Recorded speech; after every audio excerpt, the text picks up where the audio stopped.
Bangla take update চ্যানেলে আপনাদের সকলকে জানায় স্বাগতম। তো আয়ুষ্মান ভারত প্রকল্পে আপনারা কিভাবে অনলাইনে অথবা অফলাইনে আবেদন করবেন, আজকের বিস্তারিত সম্পূর্ণ ভিডিও আপনারা জেনে নেবেন যে কিভাবে আপনারা আবেদন করবেন অফলাইনে অথবা অনলাইনে। সম্পূর্ণ তথ্য কিন্তু আজকের এই ভিডিওটিতে ডিসকাস করব। তো আপনারা অবশ্যই কিন্তু ভিডিওটি শেষ পর্যন্ত দেখবেন এবং আমাদের চ্যানেলে নতুন এসে থাকলে চ্যানেলটিকে সাবস্ক্রাইব করে পাশে থাকা বেল বাটনে অবশ্যই ক্লিক করবেন। তো চলুন দেখে নেওয়া যাক। আজকে প্রথমত আপনাদেরকে জানিয়ে রাখি যে এখানে অফলাইনে আবেদন করার জন্য আপনাদেরকে যেটি করতে হবে, প্রথমত আপনাদেরকে জানিয়ে রাখি যে আপনাদের যদি রেশন কার্ড এই ক্যাটাগরির হয়ে থাকে, যেমন দেখতে পাচ্ছেন এখানে AAY, SPHH এবং PHH, এই তিনটি ক্যাটাগরি যদি রেশন কার্ড আপনাদের হয়ে থাকে তাহলে কিন্তু আপনাদেরকে অনলাইনে অথবা অফলাইনে আপনাদেরকে আবেদন করার প্রথমত প্রয়োজন নেই। আপনাদের কিন্তু যে কর্মী রয়েছে আপনাদের নিয়ারেস্ট যে পৌরসভা এবং যে পঞ্চায়েত অফিসে যে রয়েছে কর্মী, তারাই কিন্তু আপনাদেরকে এই যে অফলাইন ফর্ম সেটি কিন্তু দেওয়া যাবে এবং সেখানে কিন্তু আপনাদের আধার নম্বর এবং আবেদনকারীর নাম, রেশন কার্ড নাম্বার এগুলো কিন্তু সবই দেওয়া থাকবে। আপনাদেরকে নির্দিষ্ট কিছু তথ্যগুলিকে ফিল আপ করে সেগুলো কিন্তু জমা দিতে হবে। এবং এছাড়াও আপনাদেরকে জানিয়ে রাখি যে আপনাদের যদি RKS1 এবং RKSY এগুলো যদি কার্ড থেকে থাকে সেক্ষেত্রে কিন্তু আপনাদেরকে এই যে ফর্ম দেখতে পাচ্ছেন অফলাইন ফর্ম, এই ফর্মটাকে কিন্তু সংগ্রহ করতে হবে। আপনাদের নিয়ারেস্ট পৌরসভা এবং পঞ্চায়েত অফিসে গিয়ে কিন্তু আপনারা এই ফর্মটিকে সংগ্রহ করবেন। সংগ্রহ করে নেওয়ার পরে সমস্ত তথ্যগুলি কিন্তু আপনাদেরকে ফিল আপ করতে হবে। ফিল আপ করে নেওয়ার পরে আপনাদেরকে জমা দিতে হবে। তো আরও আপনাদেরকে জানিয়ে রেখি, আপনারা যদি এখানে সরাসরি অনলাইনের মাধ্যমে আবেদন করতে চান, তো অনলাইনে আবেদন করার জন্য আপনাদেরকে দেখতে পাচ্ছেন এখানে অনলাইনে আবেদন করার জন্য আপনাদেরকে কিন্তু এখানে সরাসরি অফিসিয়াল ওয়েবসাইট থেকে আপনারা আবেদন করতে পারবেন না। আপনাদেরকে অবশ্যই একটি মোবাইল অ্যাপস থেকে আপনাদেরকে আবেদনটি করতে হবে। তো আপনাদেরকে আমি বলবো যে এখানে দেখতে পাচ্ছেন যে ডাউনলোড আওয়ার মোবাইল অ্যাপ, এই যে অফিসিয়াল ওয়েবসাইট। তো এই অফিসিয়াল ওয়েবসাইটে এসে আপনারা এখানে দেখতে পাবেন ডাউনলোড আওয়ার মোবাইল অ্যাপ। এখানে ক্লিক করলে আপনাদের যে অ্যাপ্লিকেশন সেটি কিন্তু ডাউনলোড হয়ে যাবে। সেটিকে মোবাইলে ইনস্টল করে নেওয়ার পরে সেখানে আধার কার্ড, ইপিক নম্বর, সমস্ত রেশন কার্ডের তথ্যগুলিকে দিয়ে আপনারা কিন্তু আবেদন করতে পারবেন অনলাইনে। তবে আপনাদেরকে আমি প্রিফার করব যে আপনারা অবশ্যই অফলাইনের মাধ্যমে আবেদন করবেন, কারণ অফলাইনের মাধ্যমে যখনই আপনারা আবেদন করবেন সেগুলি কিন্তু খুবই দ্রুত আপনাদেরকে কাজটা হবে। এবং অনলাইনের ক্ষেত্রে সেটি হতে পারে আপনাদের দেরি হতে পারে, কারণ প্রসেসিংয়ের ক্ষেত্রে সময় লাগতে পারে। তো আপনাদেরকে জানিয়ে রাখি। তো এরপরে আপনাদেরকে বলে রাখি যে এখানে স্টেটাসটা কি আপনারা কিভাবে চেক করবেন। তো আপনারা যদি অফলাইনে আবেদন করে থাকেন তো আপনারা এখানে স্টেটাস কিভাবে চেক করবেন। তো স্টেটাস চেক করার জন্য আপনারা দেখতে পাচ্ছেন এই যে এখানে ক্যাপচা কোড এন্ট্রি করবেন। এই যে ক্যাপচা কোড এটিকে আপনারা এন্টার করবেন। এন্টার করার পরে এখানে যে মোবাইল নাম্বারটা আপনি দিয়েছিলেন সেই মোবাইল নাম্বারটি এখানে ভেরিফাই করে নিতে হবে। ভেরিফাই করে নেওয়ার পরে আপনারা এখানে যখনই লগ ইন করবেন সমস্ত তথ্যগুলো কিন্তু আপনাদেরকে এখানে দেখিয়ে দেওয়া হবে। এরপরে আসা যাক যে অফলাইনের যে ফর্মটি রয়েছে, আপনারা যদি এই ফর্মটি যদি সংগ্রহ করে থাকেন তো আপনারা এখানে কিভাবে ফিল আপ করবেন।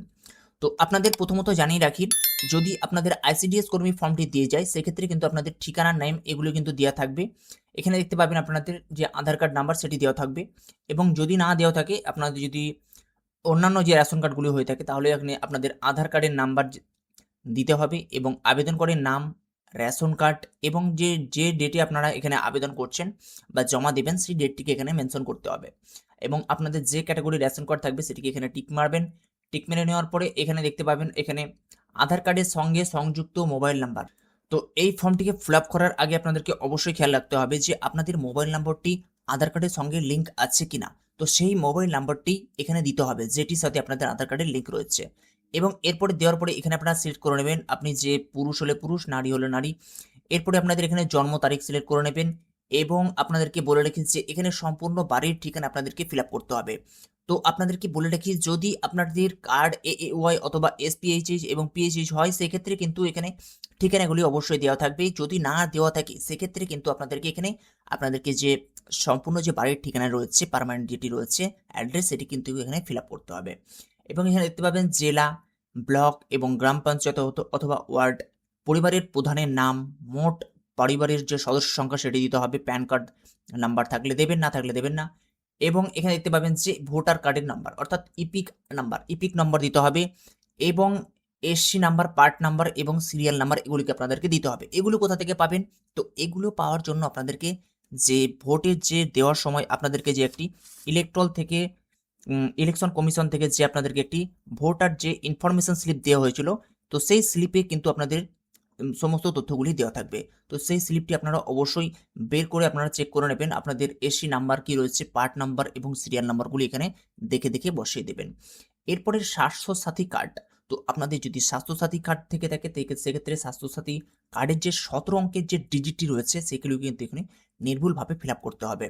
ফিল আপ করে নেওয়ার পরে এখানে আপনাদেরকে বলে দেওয়া হচ্ছে যে গ্রামীণ এলাকার জন্য এখানে বলা হয়েছে যে কাঁচা দেওয়াল এবং কাঁচা ছাদসহ মাত্র একটি ঘর যদি থাকে তাহলে এখানে না থেকে থাকলে পরে হ্যাঁ এবং নাতে থাকলে না করবেন, এবং এগুলো সমস্ত কিন্তু আপনাদেরকে এখানে নির্ভুলভাবে ফিল আপ করতে হবে।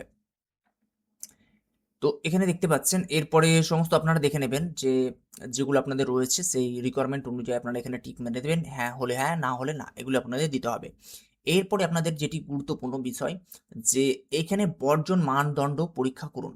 তো এখানে আপনাদের বিশেষ গুরুত্বপূর্ণ জানিয়ে রাখি যে এইগুলির মধ্যে যদি আপনাদের একটি হ্যাঁ হয়ে থাকে সেক্ষেত্রে কিন্তু আপনারা এই যে আয়ুষ্মান ভারত প্রকল্প থেকে আপনারা কিন্তু বঞ্চিত হতে পারেন। তো এর জন্য আপনাদেরকে খুব সাবধানে এই জায়গাটিতে ফিল আপ করতে হবে। যেমন এখানে বলা হয়েছে যে পারিবারিক আয় বছরে 8 লক্ষ টাকা, 8 লক্ষ টাকার বেশি হলে এখানে আপনাদেরকে হ্যাঁ করতে হবে বা না।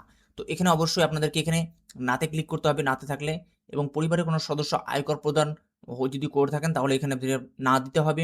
এসআইআর এগুলো যদি হয়ে থাকে, তালিকা পাওয়া গেছে, সেক্ষেত্রে আপনাদেরকে অবশ্যই না দিতে হবে, এবং মুলতবি এগুলো আপনাদেরকে নাতে সিলেক্ট করতে হবে। তো এগুলোর আয়তায় যদি আপনারা না হয়ে থাকে তবেই কিন্তু আয়ুষ্মান ভারত প্রকল্পের জন্য আপনারা আবেদন করতে পারবেন। এরপরে আপনাদেরকে যেটি গুরুত্বপূর্ণ বিষয় যে আবেদনকারী ঘোষিত এবং সম্মতি, এখানে আপনাদেরকে টিক করতে হবে। টিক মার্ক দেওয়ার পরে আপনাদের এখানে নিজস্ব একটি স্বাক্ষর দিতে হবে। আপনাদেরকে নিজস্ব স্বাক্ষর করার নেওয়ার পরে আপনাদের এগুলো যে সমস্ত তথ্যগুলো রয়েছে এগুলোতে কোনো রকমভাবে ফর্ম ফিল আপ করা যাবে না। এই কটা আপনাদেরকে শুধুমাত্র ফর্ম ফিল আপ করে জমা দিতে হবে আপনাদের যে নিয়ারেস্ট পৌরসভা এবং পঞ্চায়েত অফিস রয়েছে সেখানে গিয়ে আপনাদেরকে ফর্মটিকে জমা দিতে হবে।